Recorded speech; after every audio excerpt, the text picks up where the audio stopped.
Hi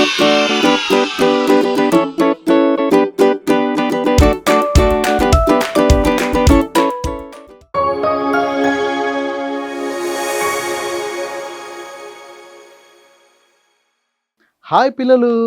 బాగున్నారా పిల్లలు? మరి మరొక్కసారి మిమ్మల్నందరిని చూడడానికి దేవుడు నాకు గొప్ప అవకాశం ఇచ్చాడు పిల్లలు.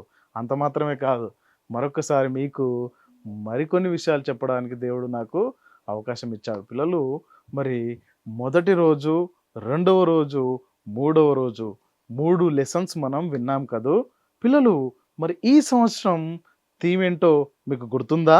యెస్, కరెక్ట్ పిల్లలు. మొదటి ప్రాధాన్యత. మొదటి ప్రాధాన్యత మనం ఎవరికిస్తున్నాం? ఎవరికివ్వాలి? యెస్, మనుషులకు, మనకంటే పెద్దవారికి కాకుండా మొదటగా మనము మన దేవునికివ్వాలి. మన దేవుని తర్వాత మన తల్లిదండ్రులకివ్వాలి కదా! అయితే పిల్లలు, మన యొక్క అంశం, మన థీము ఈ సంవత్సరము మొదటి ప్రాధాన్యత. వెరీ గుడ్ పిల్లలు. మరి మొదటి రోజు చెప్పుకున్నటువంటి లెసన్ మీకు గుర్తుందా? యెస్, నాకు తెలుసు పిల్లలు మీకు గుర్తుందన్న విషయము. మరొకసారి నేను మీకోసము ఒకసారి గుర్తు చేస్తాను. గుర్తు చేసుకుందామా?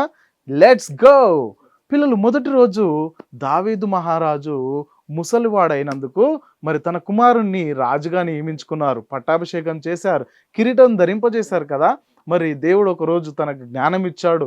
ఆ జ్ఞానం చేత మరి జ్ఞానులెవరు, మరి అజ్ఞానులెవరో తెలుసుకున్నాం మొదటి పాఠంలో. మరి రెండవ పాఠంలో మరి సొలొమోను రాజుకి ఇచ్చినటువంటి జ్ఞానం చేత గొప్ప మందిరాన్ని సొలొమోను రాజు నిర్మించాడు కదా పిల్లలు. మరి అట్టి జ్ఞానం చూడడానికి ఆయా దేశాల నుంచి మరి రాజులు, రాణులు, గొప్ప గొప్ప వారు ఆయనను చూడడానికి వచ్చారు అన్న విషయాన్ని మనం తెలుసుకున్నాం. అంత మాత్రమే కాదు, అక్కడ మరి లోపల గర్వపడుతున్నటువంటి వారిని కూడా చూసాం మనం.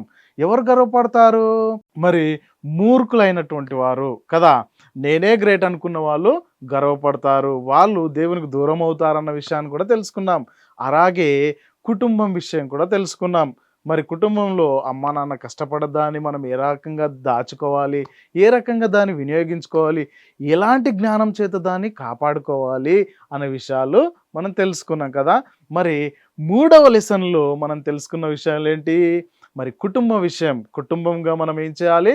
ప్రార్థన చేసుకోవాలి. మనం ఒకవేళ మనం పాపం చేస్తే, తప్పులు చేస్తే, పొరపాట్లు చేస్తే వాటిని దేవుని దగ్గర మనము సరిచేసుకోవాలన్న జ్ఞానాన్ని మనము తెలుసుకున్నాం కదా పిల్లలు. పిల్లలు, మరొకసారి మీకు గుర్తు చేస్తున్నా, ఏంటో తెలుసా? మరి ఈ పాఠం యొక్క మరి టైటిల్ ఏంటో తెలుసా పిల్లలు? ఈ పాఠం ఏంటి? జ్ఞానము కదా!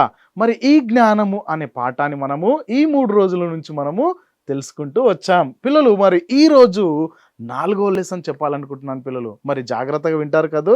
పిల్లలు, సొలొమోను రాజుకి దేవుడు గొప్ప జ్ఞానాన్ని ఇచ్చాడు కదూ! మరి ఆ జ్ఞానాన్ని ఆయన సరిగ్గా వాడుకున్నాడా? సరిగ్గా వాడాడా? దేవుని కోసం ఆయన జీవించాడా?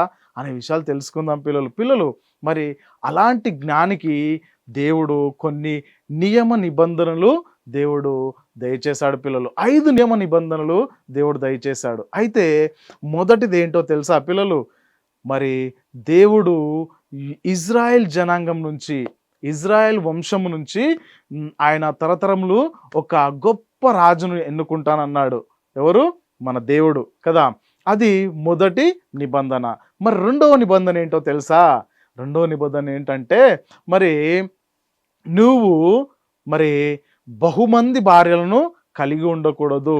నువ్వు ఒక్కరిని మాత్రమే వివాహం చేసుకోవాలని దేవుడు ఆయనకు ఒక నిబంధన ఇచ్చాడు పిల్లలు. మరి మూడవ నిబంధన ఏంటో తెలుసా పిల్లలు? ఆ మూడవ నిబంధన ఏంటంటే, మరి ఆయన గుర్రములను, మరి పశు సంపదను ఆయన మరి ఎక్కువగా తన దగ్గర ఉంచుకోకూడదు అన్న నిబంధనను దేవుడు ఇచ్చాడు. మరి 4వ నిబంధన ఏంటో తెలుసా పిల్లలు?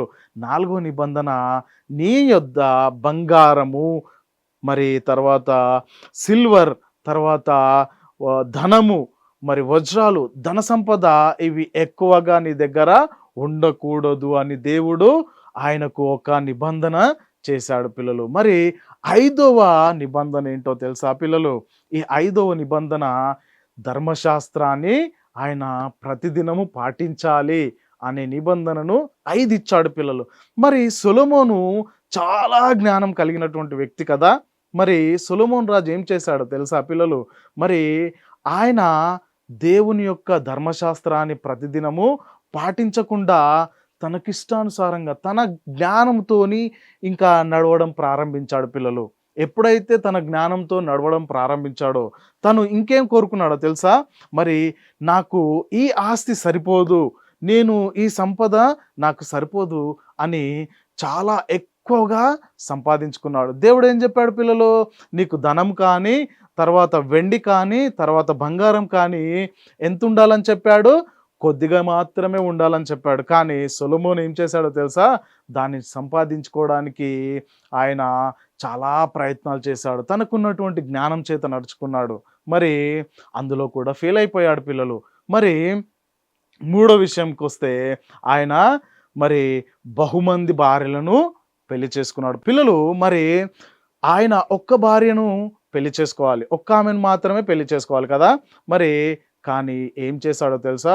దేవునికి విరుద్ధంగా ఆయన చాలా మందిని వివాహం చేసుకొని, దేవుని యొక్క ఆజ్ఞలను మీరి దేవుని దగ్గర నుంచి కొంచెము దూరం అయిపోయాడు. పిల్లలు ఈ రకంగా సొలొమోను ఏం చేశాడో తెలుసా? మరి ఇంకొక విషయం గుర్తు చేశాను పిల్లలు. మరి ఆయన దేవుడు ఇష్టపడనటువంటి దేశం నుంచి గుర్రాలను తెచ్చుకున్నాడు పిల్లలు. దేవునికి అది ఇష్టము ఏమాత్రం కూడా లేదు. కానీ సొలొమోను మాత్రము దేవుని యొక్క మాటను పెడచెవున పెట్టేసి ఆయన సొలొమోను మహారాజు మరి గుర్రాలను తెచ్చుకున్నాడు, బంగారాన్ని సంపాదించుకున్నాడు, చాలా మందిని పెళ్లి చేసుకున్నాడు. ధర్మశాస్త్రాన్ని పాటించకుండా ఆయన తన జ్ఞానాన్ని ప్రకారంగా తనకిష్టం వచ్చిన రీతిగా ఆయన బ్రతుకుతూ ఉన్నాడు పిల్లలు. అయితే పిల్లలు మరి ఇక్కడ చూస్తున్నటువంటి ఈ పిక్చర్‌లో చూడండి పిల్లలు. ఆయన చాలా మందిని వివాహం చేసుకున్నాడు. ఆయన చాలా మందిని వివాహం చేసుకొని ఆయన ఎవరికి ప్రాధాన్యత ఇచ్చాడంటే ఇక్కడ మరి మనుషులకు ప్రాధాన్యత ఇచ్చాడు. మనం ఇవ్వాల్సింది ఎవరికి పిల్లలు? Very good. మనం ఇవ్వాల్సింది మన దేవునికి మొదటి ప్రాధాన్యత ఇవ్వాలి. కానీ సొలొమోను మహారాజు మాత్రము అందుకు భిన్నంగా మనుషులకు, ఇహలోకమైనటువంటి మనుషులకు మాత్రమే ఆయన ఎక్కువ ప్రాధాన్యత ఇవ్వడం జరిగింది పిల్లలు. అయితే మరొక విషయంలో ఆయన పడిపోయాడు కదా! ఆ విషయం ఏంటంటే ఈ లోకపరమైనటువంటి బంగారాన్ని, మరి వెండిని, డబ్బును, పనివారిని, రకరకాల వస్తువులను ఆయన సంపాదించుకోవడానికి ప్రయాసపడ్డాడు పిల్లలు. ఇక్కడ చూడండి పిల్లలు, మరి ఆయన ఈ లోకంలో ఉన్న మనుషులు మనల్ని నిత్య జీవానికి తీసుకెళ్ళగలరా? తీసుకెళ్ళలేరు కదా పిల్లలు. మరి ఎవరు తీసుకెళ్ళగలరు? మరి మన దేవుని యొక్క ఆజ్ఞను మనం గైకొంటే పిల్లలుగా మనము అవుతాం. మనము ఆయన రాజ్య వారసులుగా అవుతాం కదా! మరి ఆయనను మనము ఏం చేయాలి?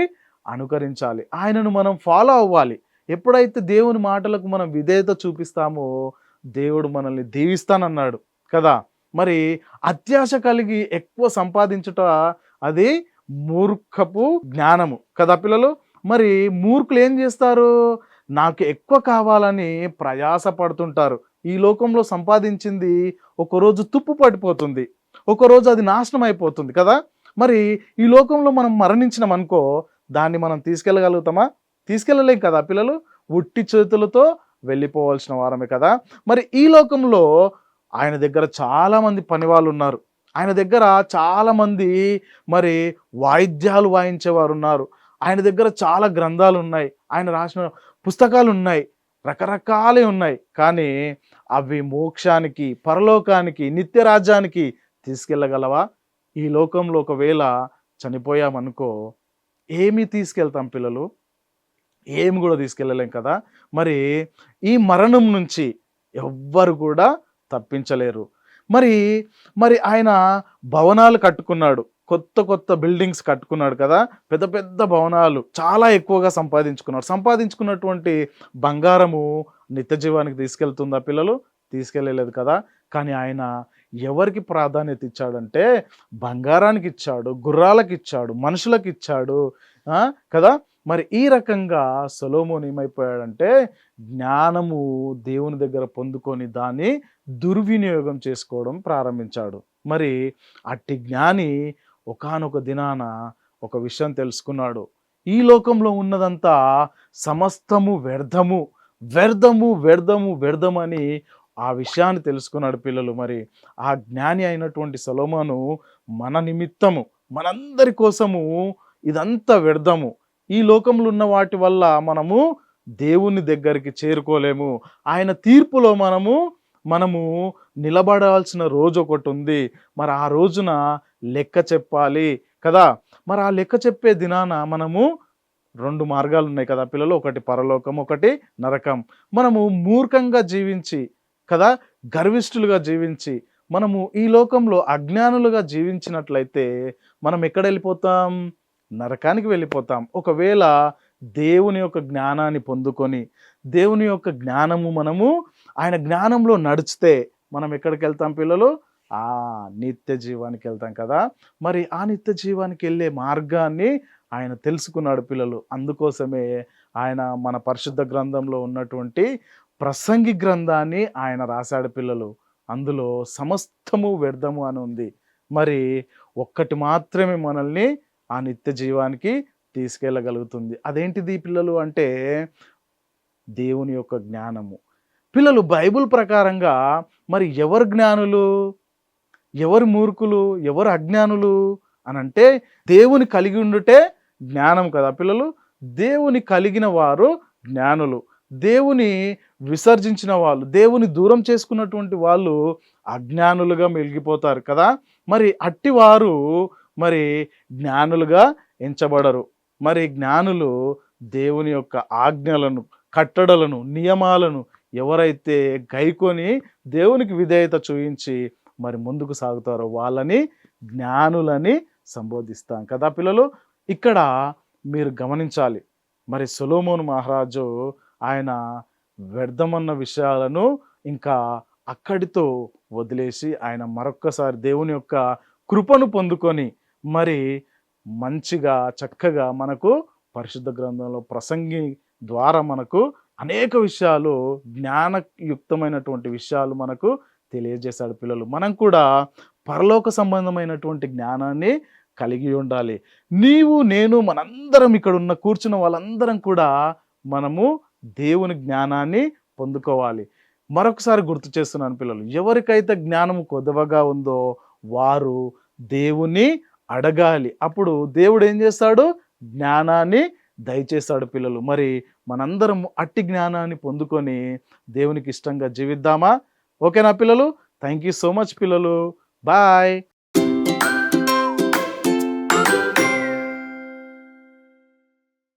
ఓకే పిల్లలు, మరి ఈ సమయంలో కంఠత వాక్యం నేర్చుకుందామా? రెడీ పిల్లలు. యాకోబు పత్రిక 3వ అధ్యాయము 17వ వచనం. మరొకసారి యాకోబు పత్రిక 3వ అధ్యాయము 17వ వచనం. ఒకసారి చూద్దాం పిల్లలు బైబిల్లో. అయితే పైనుండి వచ్చు జ్ఞానము మొట్టమొదట పవిత్రమునైనది, తరువాత సమాధానకరమైనది, మృదువైనది, సులభముగా లోబడినది, కనికరంతోనూ మంచి ఫలముతోనూ నిండుకొనినది, పక్షపాతమైనను వేషధారణైనను లేనిదనై ఉన్నది. యాకోబు పత్రిక 3వ అధ్యాయము 17వ వచనం పిల్లలు. మరి చక్కగా గుర్తుంచుకుంటారు కదూ పిల్లలు. మరి ఈ 3-4 రోజులు VBSలో మీరందరినీ చూడడం మాకు ఎంతో సంతోషంగా ఉంది పిల్లలు. చక్కగా మీరు కూడా వెళ్ళి మీ స్నేహితులకు ఈ మాటలు పంచుకుంటారని ఆశిస్తున్నాను పిల్లలు. పిల్లలు మీకు థీమ్ సాంగ్ నచ్చింది కదూ పిల్లలు. మరి సాంగ్స్ అలాగే కంఠత వాక్యాలు, లెసన్స్ మీరు జాగ్రత్తగా మీ హృదయంలో దాచుకొని ప్రతిదినము దేవుని యొక్క జ్ఞానంలో, దేవుని యొక్క మార్గంలో నడిచేవారిగా మన అందరం ఉందాం పిల్లలు. Thank you so much. Bye పిల్లలు.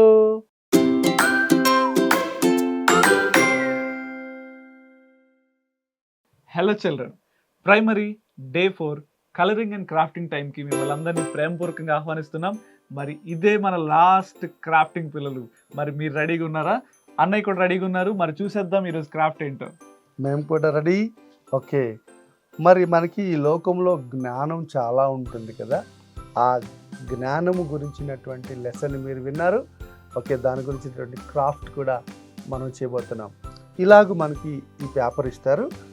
దీనిని మనం సిజర్స్ ముందు కలర్ చేసుకున్న తర్వాత సిజర్స్ తోటి దాన్ని చక్కగా అలాగా పీసెస్గా కట్ చేసుకోవాల్సి ఉంది.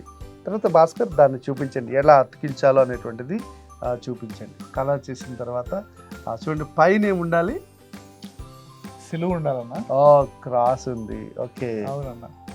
దాని తర్వాత ఎడమకే గాని తిరుగక అన్నప్పుడు ఎడమ వైపు పెట్టుకోవాలన్న ఆ యారో మార్క్ని. యారో. కుడికే గాని అన్నప్పుడు కుడివైపు ఆ యారో మార్క్ పెట్టుకోవాలన్న. ఓకే.